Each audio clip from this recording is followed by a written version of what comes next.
Daily జేబు నిండా collection లేకుండా ఇంటికి పోతే మా ఇంటి ఆమె అన్నం పెడతదా? మా అమ్మ బువ్వ పెట్టది. సర్కారు నౌకరు చేసుకుంటా జీతానికి పనిచేస్తే దానంత మహాపాపం ఇంకోటి ఉండదన్నట్టే టార్గెట్ పెట్టుకొని పనిచేస్తున్నట్టున్నారు కదా సిన్సియర్ మోస్ట్ లంచావతారులు. ఇక ఈడ చూడరాదురి మంచిగా ఫంక్షన్ల స్టేజ్ మీద కూర్చున్నట్టే ఎంత మంచిగా జంటగా కూర్చొని ఉన్నారో ఇద్దరు. సివిల్ కాంట్రాక్టర్ రాజబాబు అనేటైనకు రావాల్సిన బిల్లులు ఇవ్వాలంటే జేబు నిండేటట్టు లంచం ఇవ్వమన్నాడట Yeleswaram municipal commissioner Satyanarayana sir. అంత ఇచ్చుకోలేను సార్, కొద్దిగా దయదాల్సూరు అంటే బేరం మాట్లాడి గీమాలితే అప్పుడు 23,000కు దిగి వచ్చిండట సారు.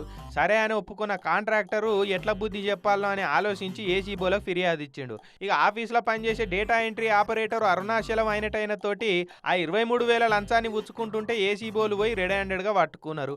ఇద్దరి చేతులు కెమికల్ నీళ్ళలా ముంచితే గులాబీ రంగు టెస్టులో పాస్ అయిపోయారు. ఈ పుచ్చుకున్న లంచంలో కమిషనర్ గారు అరుణాచలానికి ఎన్ని వందల రూపాయలు ఇస్తాడో గాని కమిషనర్ శాసించిండు. అరుణాచలం పాటించినందుకు నొష్టి మీద లంచగొండి దొంగ అని ముద్రేయించుకున్నాడు. ఇప్పుడు ఇక ఏసీబోలు ఇద్దరి మీద కేసు రాసుకొని ఏమేమి వెనకేసిరో ఎంక్వైరీ చేస్తున్నారట.